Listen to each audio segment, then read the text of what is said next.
അപ്പൊ ഉസ്താദ് എത്ര പള്ളികളാണ് ഉസ്താദ് ഉണ്ടാക്കി. നേരത്തെ ഒരാൾ എന്നോട് പറഞ്ഞു, പിന്നെ കോഴിക്കോട്ട് അങ്ങാടിയിലെ മർക്കസ് പള്ളി അത് ഒന്ന് കബൂൽ ചെയ്താൽ മതി അള്ളാഹു ഉസ്താദിന് എന്ന് പറഞ്ഞു. ഒന്ന് കബൂൽ ചെയ്താൽ മതി, ബാക്കിയൊക്കെ കബൂൽ ചെയ്യാണ്ട് അതൊന്ന് കബൂൽ ചെയ്ത് കിട്ടിയാൽ തന്നെ സുബ്ഹാനല്ലാഹ്. എന്താണ് ഞാനിപ്പോ ഇങ്ങോട്ട് വരുന്നത്, ഞാനിപ്പോ ഉസ്താദിന്റെ നാടും കൂടി ആയതുകൊണ്ടൊന്ന് പറയാണ്. ഞാൻ ഇങ്ങോട്ട് വരുന്നത് ഞാൻ പഠിച്ച സ്ഥാപനമുണ്ട് മഞ്ചേരി ജാമിയ ഹിക്കമിയ, ഷെയ്ഖുന മുഹയ്യുസുന്ന പൊന്മള ഉസ്താദ്, അള്ളാഹു ആഫിയത്തുള്ള ദീർഘായുസ്സ് നൽകട്ടെ. ഉസ്താദിനിപ്പോ പഴയ പോലെ ആ പഴയ ആരോഗ്യമൊന്നുമില്ലല്ലോ, അള്ളാഹു തആല നല്ല ആഫിയത്ത് കൊടുക്കട്ടെ. അവരുടെയൊക്കെ തണല് ദീർഘകാലം നിങ്ങൾക്ക് ആഫിയത്തോടുകൂടെ നിലനിർത്തി തരട്ടെ. അപ്പൊ അവിടുന്ന് ഉസ്താദ്, നമ്മുടെ ഉസ്താദിന്റെ കർണാടകയിലെ ശിഷ്യന്മാരുടെ മാത്രം ഒരു സംഘമാണ്. നമ്മൾ വർഷത്തിലൊരിക്കൽ മുഹറമിന്റെ തുടക്കത്തിൽ നമ്മളൊന്ന് കൂടും അവിടെ. അപ്പൊ അത് ഇന്നായിരുന്നു പകല്. അപ്പൊ അവിടെ പോയി ആ സംഗമത്തിൽ ഉസ്താദ് കാര്യമായി പറഞ്ഞത് വേറൊന്നുമല്ല, ബഹുമാനപ്പെട്ട ഷെയ്ഖുന സുൽത്താനുൽ ഉലമ. ഉസ്താദിനെ പറയാൻ തന്നെ കഴിയണില്ല, അത്രയും തായ്ബാനാണ്, ക്ഷീണിതനാണ്. എന്നിട്ട് പോലും ഞങ്ങളോടൊക്കെ ഉസ്താദ് കാര്യമായി പറഞ്ഞ കാര്യം, നിങ്ങളോട് എനിക്കൊറ്റ കാര്യമേ പറയാനുള്ളൂ, നിങ്ങളൊക്കെ സുൽത്താനുൽ ഉലമയുടെ പിന്നിൽ അണിനിരന്ന് പ്രവർത്തിക്കണം. ഉസ്താദിന് വിഷമമുണ്ടാക്കുന്ന ഒരു ഇടപെടലോ ഒരു വാക്കോ ഒരു പ്രവർത്തനമോ, ഉസ്താദ് നേതൃത്വം നൽകുന്ന പ്രസ്ഥാനത്തിന് വിഷമമുണ്ടാക്കുന്ന ഒന്നും നിങ്ങളുടെ ഭാഗത്ത് നിന്നുണ്ടായാൽ അത് ഞാൻ ഒരിക്കലും ഇഷ്ടപ്പെടുകയില്ല എന്ന് ഞങ്ങളോടൊക്കെ ഇന്ന് കാര്യമായി പറഞ്ഞത് അതാണ്. എന്നിട്ട് ഉസ്താദ് പറഞ്ഞ അതേ വാചകം അപ്പടി പറയുകയാണെങ്കിൽ ഉസ്താദ് അവിടുന്ന് പറഞ്ഞെന്താണെന്നറിയോ? ഇത്രയും വലിയ വാഫിറായ ഹല്ല് അള്ള കൊടുത്തൊരു മനുഷ്യനെ ഞാൻ കണ്ടിട്ടില്ല എന്നാണ്. ആരാ പറയാ? ഷെയ്ഖുന സുൽത്താനുൽ ഉലമയാണ്. ഉസ്താദിനെ കുറിച്ച് പറയാണ് മുഹയ്യിസുന്ന പൊന്മള ഉസ്താദ്. ഇത്രയും വലിയ വാഫിറായ ഹല്ല് എന്നറിഞ്ഞാൽ പരിപൂർണമായ ഭാഗ്യം അള്ള കൊടുത്ത ഒരാളെ ഞാൻ കണ്ടിട്ടില്ല എന്ന് അവിടുന്ന് പറയാണ്. എന്നിട്ട് ഉസ്താദ് ഇങ്ങനെ പറയുന്നു, വലിയ ബറക്കത്ത് അല്ലാഹു തആല മഹാനവറുകൾക്ക് കൊടുത്തിട്ടുണ്ട് എന്ന് പറഞ്ഞിട്ട് ശേഷം മൂന്നാമതായിട്ടൊരു വാക്ക് പറയാണ്, ഞാനൊക്കെ ഉസ്താദിന്റെ ദർസിൽ, മുഹയ്യിസുന്ന പൊന്മള ഉസ്താദ് പറയാണ്, ഞാനൊക്കെ സുൽത്താനുൽ ഉലമയുടെ ദർസിൽ ഓതിപ്പടിച്ച ഒരു മുതഅല്ലിമിന്റെ സ്ഥാനത്തെ ഞാനുള്ളൂ ഉസ്താദിലേക്ക് അപേക്ഷിച്ച് നോക്കുമ്പോ. പക്ഷെ ഉസ്താദ് എന്നോട് സംസാരിക്കണത്, ഷെയ്ഖുന എ പി ഉസ്താദിനെ കുറിച്ച് പൊന്മള ഉസ്താദ് പറയാണ്, ഉസ്താദ് എന്നോട് സംസാരിക്കണത് ഞാനൊരു ഉസ്താദിന്റെ ശരീക്ക് എന്ന നിലക്കാണ് ഉസ്താദ് എന്നോട് സംസാരിക്കണത് തന്നെ. എന്നിട്ട് അവിടുന്ന് പൊന്മള ഉസ്താദ് പറഞ്ഞു, എന്താ കാരണം? എല്ലാവരെയും ഒന്ന് കൈപിടിച്ച് മുകളിലോട്ട് ഉയർത്തിക്കൊണ്ടുവരുന്ന ഒരു സ്വഭാവമാണ്, താഴ്ത്തിടുന്ന സ്വഭാവമല്ല. എല്ലാരും ഒന്ന് ഉയർന്നു വരണം.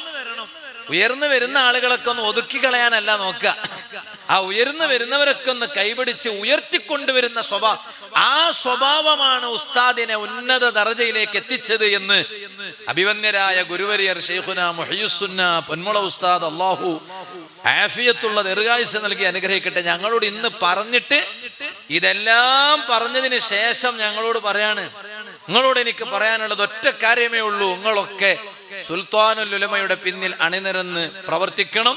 എന്നിട്ട് ഉസ്താദ് രണ്ടാമതായി പറയാണ്, ഓരെ വേദനിപ്പിക്കുന്ന ഒരു വാക്കോ ഒരു ഇടപെടലോ ഒരു പ്രവർത്തനമോ എന്റെ കുട്ടികളായ നിങ്ങളെ ഭാഗത്തുനിന്നുണ്ടായി എന്ന് ഞാൻ കേൾക്കരുത് ഒരാളെ കുറിച്ചും. അപ്പൊ ഞാൻ ഉസ്താദിന്റെ ക്ലാസ് എല്ലാം കഴിഞ്ഞിട്ട് ഞാൻ റൂമിൽ ചെന്നു.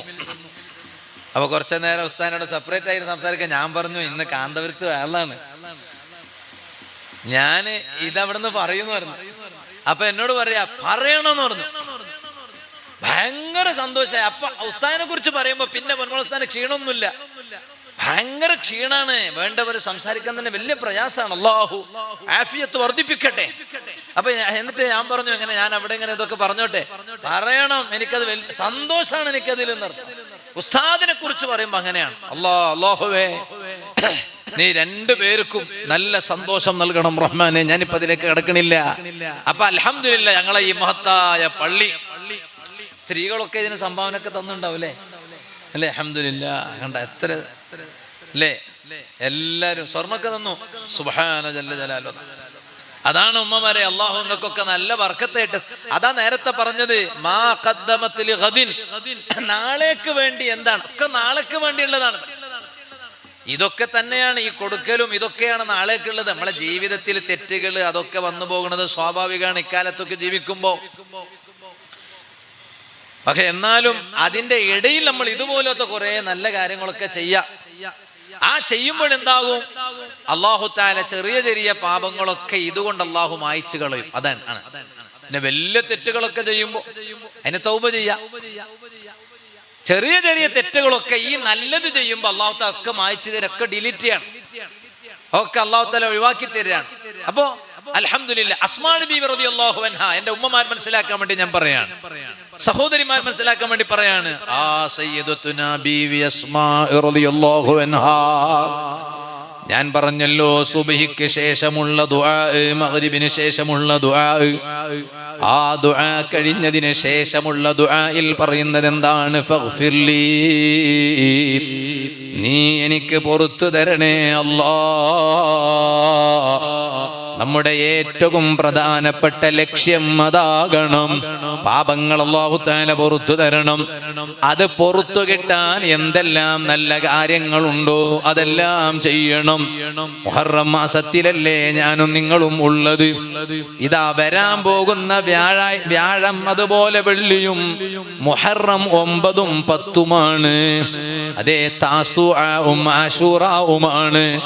അതേ ആശൂറ എന്ന് പറഞ്ഞാൽ മുഹറമിലെ 10ാമത്തെ ദിവസം എന്നാണ്. അതിന്റെ തൊട്ട് മുമ്പത്തെ ദിവസം താസുആ, അതേ മുഹറം 9ാം ദിനം എന്നാണ്. ആ മുഹറമിലെ നോമ്പ് അതേ റമളാൻ കഴിഞ്ഞാൽ പിന്നീട് നോമ്പ് നോൽക്കാൻ ഏറ്റവും മഹത്വമുള്ള സമയം അതേ മുഹറം ആണ്. മഹാന്മാരായ പണ്ഡിതന്മാര് പറഞ്ഞു, നബി സല്ലല്ലാഹു അലൈഹി വസല്ലമ തങ്ങൾ റമളാൻ അല്ലാതെ കൂടുതൽ നോമ്പ് നോറ്റത് ശഅബാനിലാണെന്നുമുണ്ട്. അപ്പൊ പിന്നെ ഏറ്റവും ഉത്തമമാകേണ്ടുന്നത് ശഅബാനല്ലേ എന്നാ ചോദ്യം. അല്ല, ഉത്തമം, ഏറ്റവും ഉത്തമം റമളാൻ കഴിഞ്ഞാൽ പിന്നെ നോമ്പിന് ഏറ്റവും ഉത്തമം മുഹറം തന്നെയാണ്. എന്നാൽ മുഹറമിനെക്കാളും നബി സല്ലല്ലാഹു അലൈഹി വസല്ലമ തങ്ങൾ കൂടുതലും നോമ്പ് നോറ്റത് അത് ശഅബാനിലാകാനുണ്ടായ കാരണം എന്താണ് എന്നതിനെ കുറിച്ച് പണ്ഡിതന്മാർ ചർച്ച ചെയ്തിട്ടുണ്ട്. പണ്ഡിതന്മാർ പറഞ്ഞതിന് പല കാരണങ്ങളും ഉണ്ടാകും.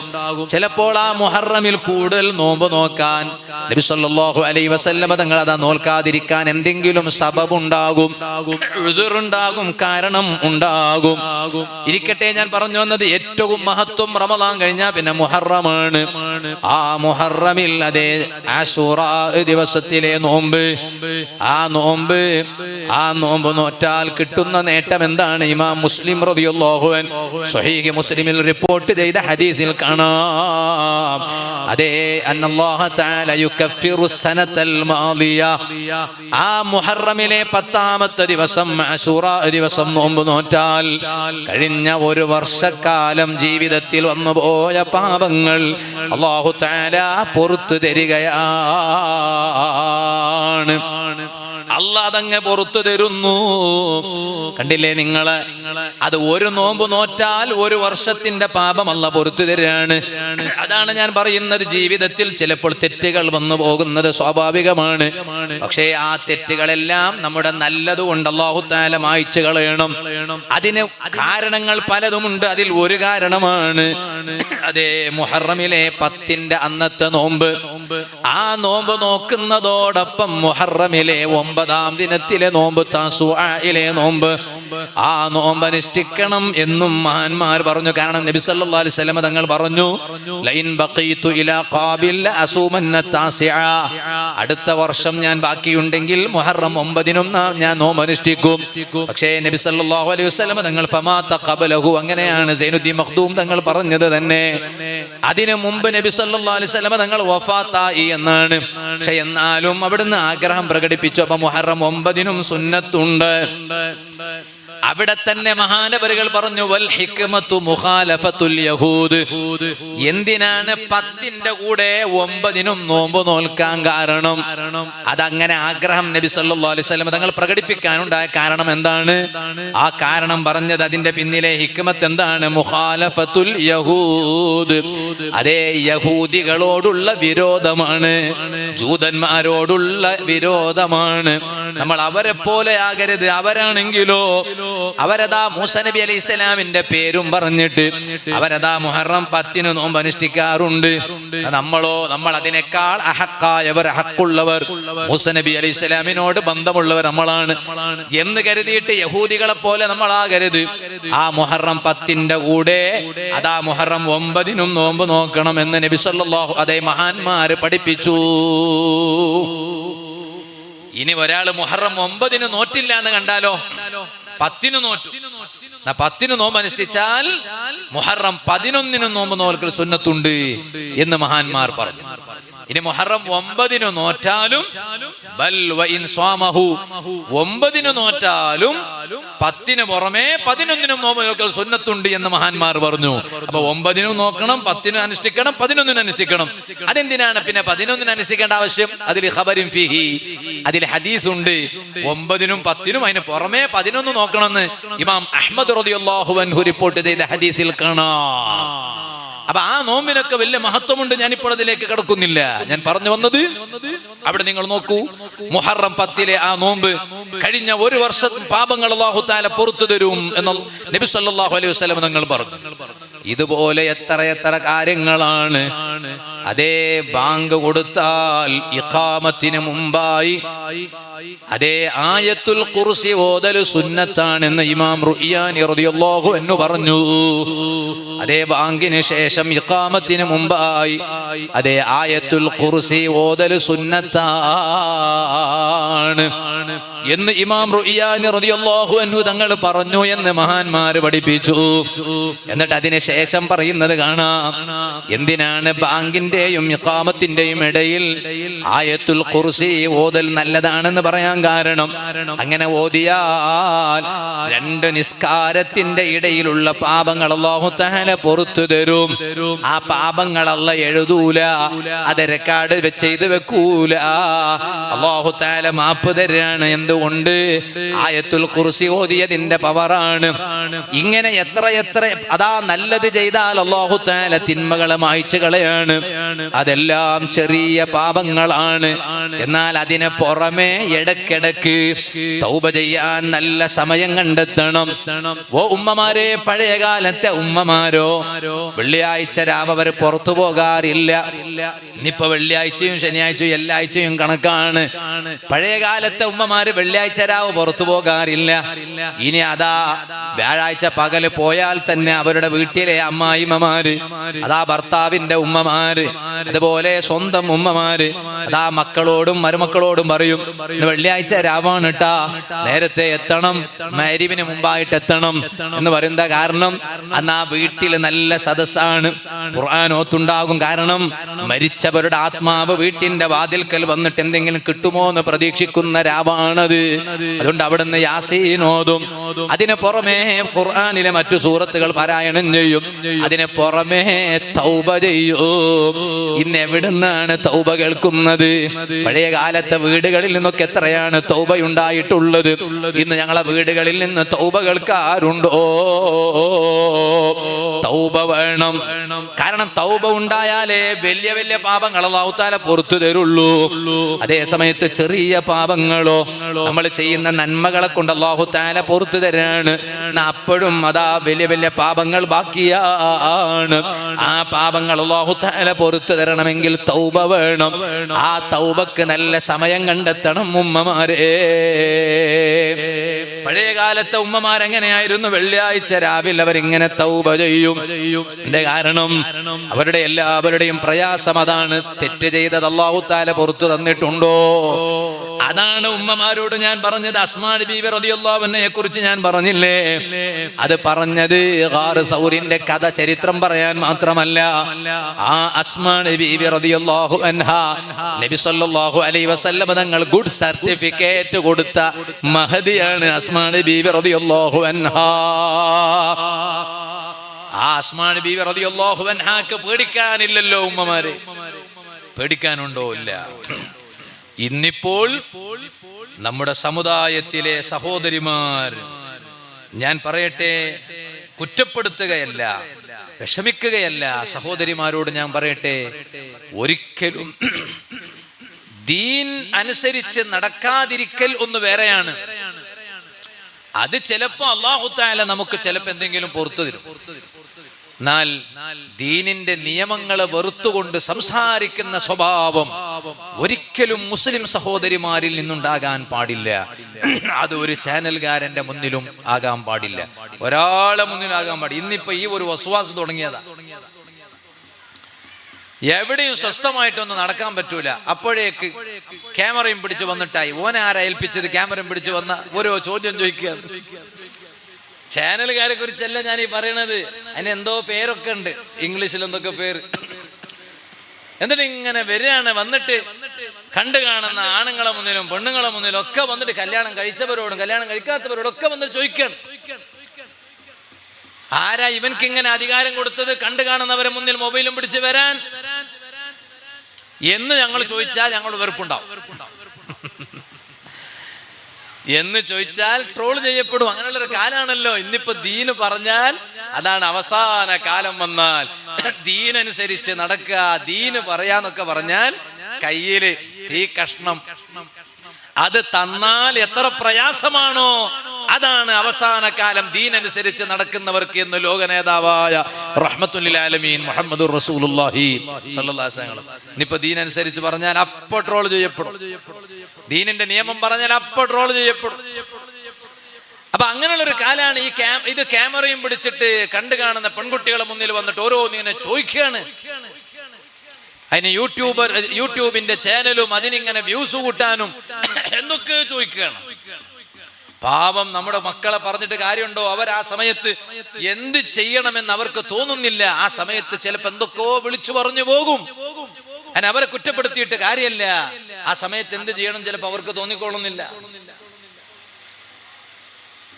അങ്ങനെയാണ്. എല്ലാ ഓപ്പറേഷൻ നടക്കണം, ഓപ്പറേഷൻ തൂഫാനും നടക്കണം, എല്ലാ ഓപ്പറേഷനും നടക്കണം.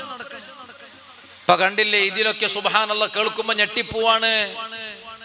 പെൺകുട്ടികളെ ഇപ്പൊ പിടിക്കുകയാണ്. സപ്ലൈ ചെയ്യണതിന് മുന്നിൽ അവരെയാണ്. എന്താ, പെൺകുട്ടികളെ കൊണ്ടുപോയ പിന്നെ വാഹന ചെക്കിംഗ് ഒന്നും ഉണ്ടാവില്ലല്ലോ. ബദറിന് പോകുമ്പോഴാണ് അങ്ങനെ ഉണ്ടായത്. ഇനി ഞാൻ ഇപ്പോഴും ഓർക്കാണ്, 2012 ആദ്യമായിട്ട് മദീനന്ന് നമ്മള് ഉംറയ്ക്ക് ചെന്നപ്പോ നമ്മളെ മംഗലാപുരത്തുള്ള നമ്മളെ കൂട്ടുകാരുണ്ട്. അയാൾ പറഞ്ഞു, സാറേ ബദർ പോകണ്ടേ? അതിന് പോവാതെ ബദറിൽ പോകണ്ടേ? പക്ഷെ ഇന്ന് പോണ പോലൊന്നും അല്ല. അന്ന് അങ്ങനെ പോകാൻ വിടാറില്ല. ഇന്ന് പിന്നെ പ്രശ്നമൊന്നുമില്ലല്ലോ. ബദരീങ്ങൾ ആണ്ടും തന്നെ അവിടെ പോയിട്ടൊക്കെ ബദർ മോലിതൊക്കെ ബദരീങ്ങളാണ്ടെന്നൊക്കെ ബദർ മോലിതൊക്കെ തവസ്സുലൊക്കെ ഒരു പ്രശ്നമില്ല. ബസ്സായിട്ടാ എല്ലാരും പോലെ തന്നെ. അപ്പൊ അന്ന് പോകുമ്പോ എന്നോട് ഇയാൾ പറഞ്ഞു, സാറേ അവിടെ മുത്തവ്വമാരൊക്കെ ഉണ്ടാവും, സുഹൃത്തമാരുണ്ടാവും, ഒരു വിടൂല. അതുകൊണ്ട് ഞാൻ എൻ്റെ ഭാര്യനെയും മക്കളും കൂട്ടിക്കോട്ടെ വണ്ടിയില്. എന്താ കാരണം, സ്ത്രീകൾ എന്ന് പറഞ്ഞ ഭയങ്കര ഓരുണ്ടായാൽ പിന്നെ ചെക്കിങ് ഉണ്ടാവില്ല. എന്താ ഈ ഉമ്മമാർക്കൊക്കെ ഉള്ള വിലയും നില എന്താ! സുബ്ഹാനല്ലാഹ്. ചെറിയ നിലയും വിലയൊന്നുമല്ല ഓരുള്ള സ്ഥലത്ത്. കാരണം എന്താ, അവർക്കൊരു പരിഗണനയാണ്. ആ പരിഗണന ഭർത്താവിന്റെ അടുത്ത് ഉണ്ടാവൂല എന്നാണ് അവരിപ്പോ പറയണേ. അവരെ പരാതിപ്പതാ. പോലീസ് കാണിക്കണ പിന്നെ പരിഗണന പോലും, എയർപോർട്ടിൽ നിന്ന് കിട്ടുന്ന പരിഗണന പോലും, ഉസ്താദേ ഭർത്താക്കന്മാരെ ഭാഗത്ത് നിങ്ങളല്ലോ. നിങ്ങൾ അൽഹംദുലില്ലാ നിങ്ങളെ നല്ല സ്വഭാവക്കാർ, അള്ളാഹു നിങ്ങൾക്ക് ബർക്കത്ത് തരട്ടെ. ഞാനിവിടെ വന്നപ്പോൾ തന്നെ ഭക്ഷണം കഴിക്കാൻ വേണ്ടി നമ്മളെ ശുക്കൂർ ഖാന്റെ വീട്ടുകാരി, അള്ളാഹു ആ വീട്ടുകാർക്കും ഞങ്ങൾക്ക് എല്ലാവർക്കും അള്ളാഹു സ്വർഗീയ ഭക്ഷണം തരട്ടെ. അവരെ മരിച്ച ഉപ്പാക്ക് അള്ളാഹു പുറത്തു കൊടുക്കട്ടെ. ജീവിച്ചിരിപ്പുള്ള ഉമ്മ ഉണ്ട്, 70-ലേറെ വയസ്സായി എന്ന് പറഞ്ഞു. അള്ളാഹുവേ ആ ഉമ്മാക്ക് നീ നല്ല ആരോഗ്യമുള്ള ദീർഘായുസ്സ് നൽകണം റഹ്മാൻ. അപ്പൊ ഞാൻ അവിടെ എൻ്റെ കൂടെ ഉള്ളവരോടൊക്കെ പറഞ്ഞു, ഈ കൂട്ടി നമ്മൾ ഈ പല സ്ഥലത്തേക്കും ഇങ്ങനെ പോണവർ കൊണ്ട് ഓരോ ഇങ്ങനെ സ്വഭാവം ഓരോ സ്വഭാവം ഞങ്ങൾക്കും അറിയും, ഞങ്ങളെ സ്വഭാവം ഓർക്കും അറിയും. അങ്ങനെ അങ്ങോട്ടും ഇങ്ങോട്ടും അറിയൂട്ടാ. അവരെ സ്വഭാവം ഞങ്ങൾക്കും അറിയും, ഞങ്ങളെ സ്വഭാവം അവർക്കും അറിയും. അങ്ങനെയാണ് അതിന്റെ മട്ടം. അപ്പൊ ഞാൻ എൻ്റെ കൂടെ ഉള്ളവരോട് പറഞ്ഞു, എൻ്റെ ഒപ്പം വന്നവരോട് ഞാൻ പറഞ്ഞു, പിന്നെ ഉസ്താദിന്റെ അതേ സ്വഭാവമാണ് ഉസ്താദിന്റെ നാട്ടുകാരുടെ സ്വഭാവം. സുൽത്താനുല്ലമാന്റെ അതേ സ്വഭാവം, ഉസ്താദിന്റെ സ്വഭാവം ഭയങ്കര സ്വഭാവമാണ്. ആ സ്വഭാവം തന്നെ ഇവിടെ വരുമ്പോ ഇവിടെ ഇങ്ങനെ കാണും ആ സ്വഭാവം. അൽഹംദുലില്ലാ, അള്ളാഹു ആ തനിമ നല്ല ഖിയാമത്ത് നാൾ വരെ അള്ളാഹു നിലനിർത്തി തരട്ടെ. അപ്പൊ അന്ന് ഇയാൾ എന്നോട് പറഞ്ഞത്, അപ്പൊ ഉസ്താദെ ഭാര്യനെയും കുട്ടികളും കൂട്ടിക്കോട്ടെ, എന്താ കാരണം അവരുണ്ടെങ്കിൽ പിന്നെ ചെക്കിങ് ഉണ്ടാവില്ല. ആയിക്കോട്ടെ എന്ന് പറഞ്ഞു. ഞങ്ങൾക്ക് ബദറിലൊന്നും എത്തണല്ലോ, പിന്നെ ഭാര്യ മക്കളുടെ പ്രശ്നമൊന്നുമില്ലല്ലോ, മൂപ്പറുണ്ടല്ലോ, അപ്പൊ പിന്നെ പോവാ. പറഞ്ഞതുപോലെ തന്നെ പെണ്ണുങ്ങളെ കണ്ടപ്പോഴേക്ക് പിന്നെ ചെക്കിങ് ഇല്ല. അപ്പൊ ഞാൻ പറഞ്ഞു വന്നത്, ആ ഭാര്യമാർക്കൊക്കെ നല്ല പരിഗണന നൽകണം, നല്ല സ്നേഹം നൽകണം. നിങ്ങളൊക്കെ നല്ല പിന്നെ സ്നേഹം നൽകണേ. അതിനൊന്നും ഇപ്പൊ ഷെയ്ഖുനാനെ കുറിച്ച്, ഷെയ്ഖുനാന്റെ പ്രിയപ്പെട്ട ഭാര്യ ഒക്കെ ഞങ്ങളെ ഉമ്മയാണ്. ഷെയ്ഖുന ഞങ്ങളെ ഉപ്പ ആയാൽ ഷെയ്ഖുനാന്റെ ഭാര്യ ഞങ്ങളെ ഉമ്മയാണ്. അപ്പൊ സൈനബ് ഉമ്മ, അള്ളാഹു ആ ഉമ്മാക്ക് ആരോഗ്യമുള്ള ദീർഘായുസ് കൊടുക്കട്ടെ. ആ ഉമ്മ ഉസ്താദിനെ കുറിച്ച് എഴുതിയ പുസ്തകത്തിൽ എഴുതിയ കാര്യമായിട്ട്, ഞാൻ ആ പുസ്തകം എൻ്റെ കയ്യിൽ കിട്ടിയപ്പോ ഞാൻ ആദ്യം ഫിഹ്റിസല്ലേ നോക്കുക, അതിലിങ്ങനെ വിഷയം നോക്കുമ്പോ അതിൽ ഇത്രാമത്തെ പേജ് അത് ഓർമ്മ ഉണ്ടായിരുന്നു എനിക്ക്. ഇപ്പൊ ഓർമ്മയില്ല, ചിലപ്പോ ഒള്ളിയോട് ഉസ്താദിന് ഇവർക്കൊക്കെ ഓർമ്മ ഉണ്ടാവും ആ പേജ്. ആ പേജിൽ ഇങ്ങനെ ഉസ്താദിന്റെ ഭാര്യ ഉസ്താദിനെ കുറിച്ച് ഇങ്ങനെ പറയണത് ആ ഭാഗമുണ്ട്. ഞാൻ വേഗം അതാണ് ഇങ്ങനെ നോക്കിയത്. അപ്പോ അവിടെ എന്താ, അവിടെ ആ ഉമ്മ പറയാണ്, അവരിൽ നിന്ന്, ഉസ്താദിൽ നിന്ന് എന്നെ വിഷമിപ്പിക്കുന്ന ഒരു പ്രവർത്തനം പോലും ഇക്കാലയളവിൽ ഉണ്ടായിട്ടില്ല എന്ന് പറഞ്ഞു. എന്തൊരു നല്ല കുടുംബജീവിതാണ് നമുക്ക് ആ കുടുംബജീവിതം. ചിലപ്പോ ചില താത്താമാരൊക്കെ മനസ്സിലാക്കിക്കണം എന്താണെന്നറിയോ, ഇപ്പൊ ഈ കുടുംബജീവിതമൊക്കെ ഇങ്ങനെ മൊബൈലിൽ കാണിക്കണ കാലാണല്ല. ഹോം ടൂറ്, അതുപോലെ തന്നെ പലയിടത്തേക്കും പോകുന്നത് ഒന്നിച്ച് അപ്പുറം ഇപ്പുറമൊക്കെ നിർത്തിയിട്ട് UK പോകുന്നു, US പോകുന്നു, സ്വിറ്റ്സർലാൻഡിൽ പോകുന്നു. ഇതൊക്കെ ഇങ്ങനെ കണ്ടിട്ട് ഈ പിന്നെ നമ്മൾ ഈ പരിസരത്തുള്ള താത്തമാരൊക്കെ ഭർത്താവിനോട് ചോദിക്കാൻ കണ്ടില്ലേ, അവരൊക്കെ സ്വിറ്റ്സർലാൻഡിൽ പോകുന്നു, അവരൊക്കെ സ്കോട്ട്ലാൻഡിൽ പോകുന്നു, അവരൊക്കെ UK പോകുന്നു, അവരൊക്കെ US പോകുന്നു. നിങ്ങൾ ഇങ്ങനെ തന്നെ ഇവിടെ അവിടെ താമരശ്ശേരി കൈതപ്പൊയിലും നിറഞ്ഞിട്ട് അങ്ങോട്ടും ഇങ്ങോട്ടും, ഞങ്ങൾക്കുള്ള സ്കോട്ട്ലാൻഡും സ്വിറ്റ്സർലാൻഡും UK ഒക്കെ ഇതന്നെയാണ് എന്ന് ചിലപ്പോ പറയും. ഉമ്മമാരെ, അവരെ ഇപ്പൊ ആ മൊബൈലിലെ കാണിക്കുള്ളൂ. ആ ജീവിതം, അതിന്റെ അപ്പുറത്തെ ജീവിതം എന്താന്ന് നമുക്ക് ആർക്കും അറിയില്ല. നമ്മൾ അതൊക്കെ കണ്ടിട്ട് നമ്മളങ്ങനെ കൂടുതലൊന്നും ആഗ്രഹിക്കാൻ കൊതിക്കൊന്നും പോകണ്ട. അപ്പൊ ഞാൻ ഇത് പറയുന്നതോട് കൂടെ ഞാൻ പുരുഷന്മാരോട് ഞാൻ പറയാണ്, നല്ല പരിഗണന അവർക്ക് നൽകണം. എയർപോർട്ടിലൊക്കെ സ്ത്രീകൾക്കുള്ള പരിഗണന എന്താണ്? ഞങ്ങൾ തന്നെ ചിലപ്പോഴൊക്കെ പെണ്ണായി പോയിരുന്നെങ്കിലും ഒന്ന് ആഗ്രഹിച്ചു പോകണ ചില സമയമുണ്ട്. എന്താ കാരണം? എയർപോർട്ടിൽ ഇങ്ങനെ ക്യൂ ആയി നിൽക്കുമ്പോൾ, ആ ക്യൂവിൽ നിൽക്കുന്ന സമയത്ത് ചിലപ്പോ സ്ത്രീകളാണെങ്കിൽ അവരെ മുമ്പോട്ടങ്ങ് വിളിക്കും. അപ്പൊ നമ്മളിങ്ങനെ യാലൈത്തനി, ഞാനും ഒന്നങ്ങനെ ആയിരുന്നെങ്കിലേ. കാരണം നമ്മളിങ്ങനെ വേഗം വിളിച്ചിട്ട് അങ്ങോട്ട്, പിന്നെ കയ്യിലൊരു കുഞ്ഞുണ്ടായ പിന്നെ ഒന്നും കൂടി ഉഷാറായി. എന്നാ പരിഗണന കൂടുതലാണ്. അവർക്ക് എല്ലാ ബെൽറ്റും അയച്ചിട്ട് പിന്നെ ഇങ്ങനെ കയറ്റി കൊണ്ടുവരും. അള്ളാഹു ഞങ്ങളെ ഉമ്മമാർക്കൊക്കെ വലിയ ബർക്കത്ത് ചെയ്യട്ടെ, സഹോദരിമാർക്ക് അള്ളാഹു ബർക്കത്ത് ചെയ്യട്ടെ. ഞാൻ പറയട്ടെ, ഓ ഉമ്മമാരെ, ആ അസ്മാ ബിൻത് അബീ ബക്കർ റളിയല്ലാഹു അൻഹുമാ ആരാണ് മഹദിക്ക് നല്ല സർട്ടിഫിക്കറ്റ് നൽകിയത്? അതേ ഭക്ഷണപ്പൊതിയുമായി ഗാർ സൗരിന്റെ അരികിൽ ചെന്നപ്പോൾ വിഷമിക്കണ്ട അസ്മാ,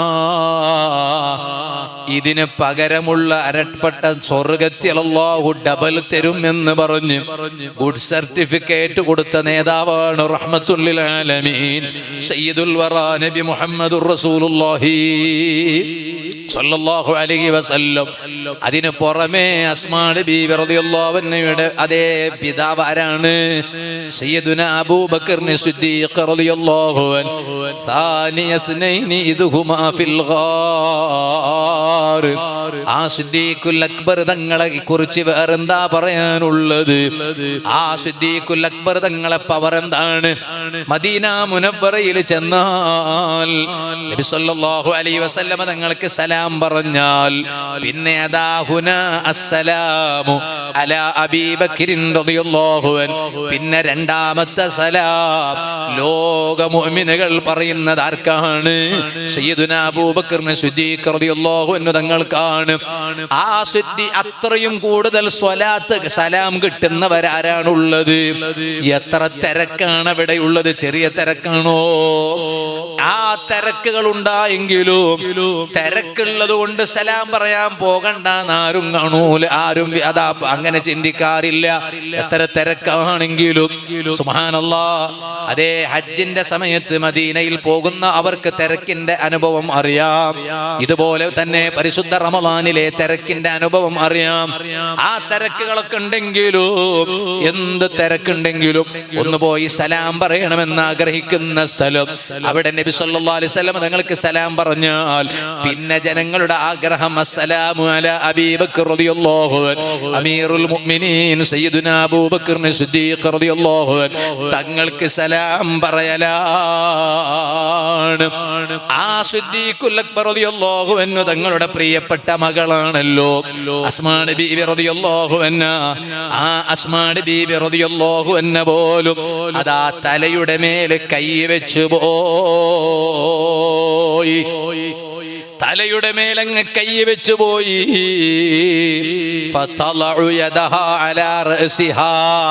ചരിത്രത്തിൽ കാണാം ആ കയ്യങ്ങ് തലക്ക് മുകളിൽ കയ്യങ്ങ് വെക്കൂ. എപ്പോഴാണ് തലയുടെ മേലെ കൈവെക്കുക? എപ്പോഴാണ് തലയുടെ മുകളിൽ കൈവെക്കുക? അതാ ഞാനൊന്ന് പെട്ടുപോയാൽ, എനിക്കൊരു ടെൻഷൻ ഉണ്ടായാൽ, ഇനി വേറെയൊന്നും ചെയ്യാൻ എന്നെ കൊണ്ട് കഴിയില്ല എന്ന് വരുമ്പോ അവസാനം കയ്യങ്ങെടുത്ത് തലക്ക് മുകളിൽ അങ്ങ് വെക്കും. ഞാൻ അങ്ങ് പെട്ടുപോയല്ലോ, എന്റെ സങ്കടം ആരോട് പറയാനാണ്? എന്റെ ബേജാർ ആരോട് പറയാനാണ്? എന്റെ വിഷമം ആരോട് പറയാനാണ്? പക്ഷേ ഈ തലക്ക് മുകളിൽ കൈവച്ചിട്ട് സയ്യിദത്തുനാ ബീവി അസ്മാ റളിയല്ലാഹു അൻഹാ മഹദിക്ക് പറയാനുള്ളത്, ഉമ്മമാരെ, ദുനിയാവിന്റെ ഒരു വിഷയവുമല്ല, ദുനിയാവിന്റെ ഒരു പ്രയാസവുമല്ല, ദുനിയാവിലെ ഒരു സങ്കടവുമല്ല. തലക്ക് മുകളിൽ കയ്യങ്ങ് വെച്ചിട്ട് അസ്മാ ബീവി റളിയല്ലാഹു അൻഹ പറയുന്നത്, അതേ ബിദംബി, റബ്ബേ എനിക്ക് നിന്നോട് പറയാനുള്ളത് എന്റെ പാപത്തെ കുറിച്ചാണ്, എന്റെ തെറ്റുകളെ കുറിച്ചാണ്, എന്റെ ദോഷങ്ങളെ കുറിച്ചാണ്. ചോദിക്കട്ടെ, മരക്കപ്പുറത്തിരുന്ന് വേല കേൾക്കുന്ന നല്ല ഈമാനുള്ള ഉമ്മമാരോട്, ഈമാനുള്ള സഹോദരിമാരോട്, ആ അസ്മാ ബീവി റളിയല്ലാഹു അൻഹാ മഹദി ഇത്രയും സങ്കടപ്പെട്ടിട്ടുണ്ടെങ്കിലോ ഞങ്ങളൊക്കെ എത്രയാണ് സങ്കടപ്പെടേണ്ടത്? പാപങ്ങളെ ഓർത്ത് എത്രയാണ് പ്രയാസപ്പെടേണ്ടത്? കാരണം എന്താണ്? ഏറ്റവും വലിയ നമ്മുടെ ലക്ഷ്യം എന്താണ്? അതാണ് ഞാൻ എന്റെ വാലിന്റെ തുടക്കത്തിൽ ഇന്ന് ഓതി കേൾപ്പിച്ച ആയത്ത്. അത് സൂറത്തു യൂസുഫിലെ ആയത്താണ്. യൂസുഫ് നബി അലൈഹിസ്സലാമിന് അല്ലാഹു തആല എല്ലാം കൊടുത്തില്ലേ? അതേ മിസ്രിലെ ഭരണം യൂസുഫ് നബി അലൈഹിസ്സലാമിന് കൊടുത്തു. സ്വപ്ന വ്യാഖ്യാനം അറിയിച്ചു, എല്ലാം അറിയിച്ചു. ഇതെല്ലാം കിട്ടിയപ്പോഴും യൂസുഫ് നബി അലൈഹിസ്സലാമിന് പറയാനുണ്ടായത് എന്താണ്? റബ്ബി ഖദ് ആതൈതനി മിനൽ മുൽക്കി വഅല്ലംതനി മിൻ തഅവീലിൽ ഹദീസ്. നീ എനിക്ക് അധികാരം തന്നു റബ്ബേ, എല്ലാ വ്യാഖ്യാനങ്ങളും പഠിപ്പിച്ചു തന്നു, ശരിയാണ്. പക്ഷേ ഫാത്തിറസ് സമാവാതി വൽ അർള്, ആകാശങ്ങളെയും ഭൂമികളെയും പടച്ച അല്ലാഹു, എനിക്ക് നീ അല്ലാതെ വേറെ ആരാണുള്ളത്? അന്ത വലിയ്യി ഫിദ്ദുനിയാ വൽ ആഖിറ, ദുനിയാവിലും എന്റെ സംരക്ഷകൻ നീയാണ്, ആഖിറത്തിലും എന്റെ സംരക്ഷകൻ നീയാണ്. പക്ഷേ അധികാരം നീ എനിക്ക് തന്നു, ശരിയാണ്. വ്യാഖ്യാനം നീ എനിക്ക് പഠിപ്പിച്ചു തന്നു, ശരിയാണ്. എല്ലാം ശരിയാണ്. പക്ഷേ എനിക്ക് നിന്നോട് ചോദിക്കാൻ ഒരു കാര്യമുണ്ട്. തവഫനി മുസ്ലിമം വ അൽഹിഖ്നി ബിസ്സാലിഹീൻ. അതാണ് യൂസുഫ് നബി അലൈഹിസ്സലാം ചോദിച്ചത്. തവഫനി മുസ്ലിമൻ വ അൽഹിഖ്നി ബിസ്സാലിഹീൻ. റബ്ബേ, നീ എന്നെ മുസ്ലിമായി മരിപ്പിക്കണം, സ്വാലിഹീങ്ങളെ കൂടെ ചേർക്കണം. അല്ലാഹുവേ, ഇത് രണ്ടും നീ ഞങ്ങൾക്ക് എല്ലാവർക്കും നൽകണം റഹ്മാനെ.